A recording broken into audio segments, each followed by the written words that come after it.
ቢጠጣስ ምን በራሱ የተባለው ነው ነገር እንጂ ያው ጨጓራ የራስ ነው። በሳክር እንኳን የኢትዮጵያ ውስጥ ነው። በኢትዮጵያ ሕግ ጥፋት ካለኝ በዚህ ይቀጣለሁ። የተለከፈ ውሻ እንግዲህ ወይን ይገደላል ወይ ነው ሕክምና የለው።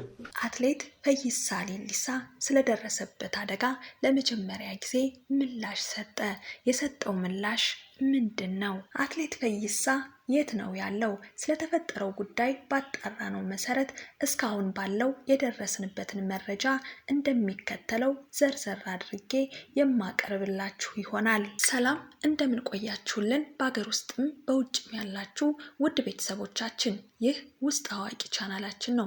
በዚህ ቻናል ከላይ የሚታየውን ሳይሆን ውስጡን የሚካሄዱ እውነታዎችን፣ መረጃዎችንና ትምህርቶችን የምናቀርብበት ቻናላችን ነው። እውነትን ከምንጩ መረዳት ከፈለጉ ትክክለኛ ቦታ ላይ ነዎት። እኛ ጋር መረጃ ሳይሆን እውነት አለ። ስለዚህ ቪዲዮን ላይክ በማድረግ ጀምሩ። ሼር፣ ሰብስክራይብ በማድረግም የዘወትር ቤተሰብ ሁኑ። እንዲሁም የለቀቅናቸው ቪዲዮዎች በቀጥታ እንዲደርሳችሁ የደወል ምልክቷን በመጫን አብራችሁን እስከ ፍጻሜው ዝለቁ። እሁድ የካቲት 8 ቀን 2018 ዓ.ም ሌሊት አዲስ አበባ ከተማ ጆሞ ሚካኤል ናሰው ሪል ስቴት አካባቢ አትሌት ፈይሳ ሌሊሳ ሰክሮ ቪኤት መኪናውን ሲያሽከረክር ሁለት ልጆቹን ገጭቷል። አንደኛው ልጅ ከባድ ጉዳት የደረሰበት ሲሆን በሞትና በሕይወት መካከልም ይገኛል። አይሲዩ ሩም በከፍተኛ የሕክምና ክትትል ውስጥም ነው ያለው። አንደኛው ልጅ ደግሞ የአጥንት ስብራት አጋጥሞት እየታከመ ይገኛል። በጣም የሚገርመው የአዲስ አበባ ፖሊስ አባላት አትሌቱን በቁጥጥር ስር ለመያዝ ሲሞክሩ መሳሪያ በማውጣት ማን እንደሆንኩ አታውቁም ብሎ ማስፈራራቱ እስካሁንም በቁጥጥር ስር እንዳልዋለ ታውቋል። በሊዮ ኦሎምፒክ ባሳየው ተቃውሞ ከፍተኛ እውቅናን ያገኘው አትሌት ፈይሳ ሌሊሳ የአዲስ አበባ ፖሊሶች በቁጥጥር ስር ለማዋል እንቅስቃሴ ቢጀምሩም ይህ ዜና እስከተጠናከረበት ጊዜ ድረስ በቁጥጥር ስር አልዋለም። አንዳንድ የቅርብ ምንጮች ደግሞ አትሌቱ ድርጊቱን ከፈጸመ በኋላም ከሀገር ወጥቷል እያሉ ይገኛሉ። አትሌት ፈይሳ ከለውጡ በኋላ ወደ አገር ቤት ገብቶ በንግድ ስራ ላይ ተሰማርቶ የነበረ ሲሆን ከቅርብ ጊዜ ወዲህ ግን በተለያዩ መዝናኛ ቦታዎች በሚያሳያቸው ባህሪያትና በሕግ የበላይነት ጉዳዮች ላይም በሚሰነዝራቸው አስተያየቶች ትኩረት ሲስብ ቆይቷል። ፖሊስ ጉዳዩን እያጣራ መሆኑን፣ አትሌቱን ለመያዝ ክትትል እያደረገ መሆኑንም ተመልክተናል። አትሌት ፈይሳ ሌሊሳ አጋጥሞት ስለነበረው አደጋና እንዲሁም ስለ ጤንነት ሁኔታና ስለተናፈሱ ወሬዎች በይፋዊ የማህበራዊ ሚዲያ ገጹ ጠንከር ያለ መልእክት አስተላልፏል። አደጋዎች በድንገት ይከሰታሉ። ማዳን የሚችለው እግዚአብሔር ብቻ ነው።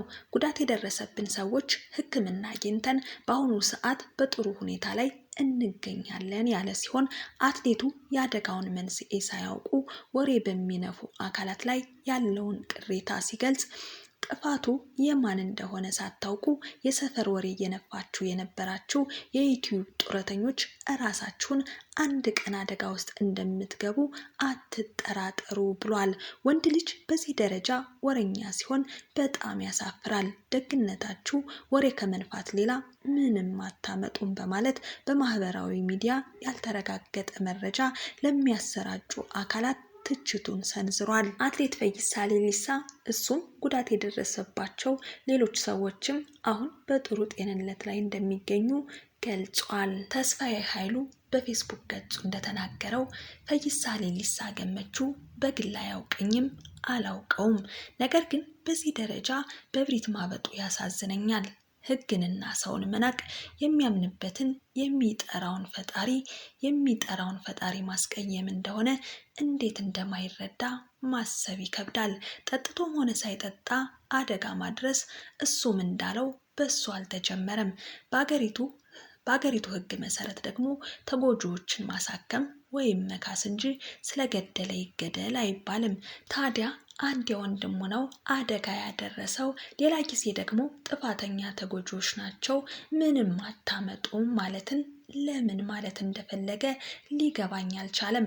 አትሌት እንደመሆኑ መጠን ስሙንም ክብሩንም ጠብቆ በሕዝብ እንደተወደደ ቢኖር ምን አለበት ሲል እረ መካሪ ወዳጅ ያለ ሲል አምርሮ ተናግሯል። አትሌት ፈይሳ ሌሊሳን ለዚህ ሁሉ ዝና ያበቃው ከ9 ዓመት በፊት ተካሂዶ በነበረው የሪዮ ዴ ጄኔሮ ኦሎምፒክ ላይ በተሳተፈበት የማራቶን ውድድር መጨረሻ አካባቢ እጆቹን ወደ ላይ አንስቶ የኤክስ ምልክት በመስራት በመንግስት ያለውን ተቃውሞ መግለጹ እንደሆነ ይታወሳል። ከዚያ ቅጽበት በኋላ ነበር የበርካቶችን ቀልብ መሳብ የቻለው። ታዲያም አትሌት ፈይሳ ሌሊሳ እሁድ ቀን ጠጥቶ በማሽከርከሩ ባደረሰው ጉዳትና በኋላም ከፖሊስ መሰወሩ በኢትዮጵያ ወንጀል መቅጫ ሕግ አደጋ ደርሶ በመሰወሩ መሳሪያ ይዞ በመገኘቱና ዛቻ በማድረሱ እንዲሁም ማን እንደሆንኩ አታውቁኝም በሚል ንግግር የፍትህ ሂደት በማደናቀፍ ክሶች ከባድ ቅጣት ይጠብቀዋል እየተባለ ነው። ፈይሳ ከሀገር ወጥቶም ከሆነ በኢንተርፖል ተይዞ እንደሚመለስ ወይም ባለበት ፍርድ ሊሰጠው ይችላል የሚሉም አሉ።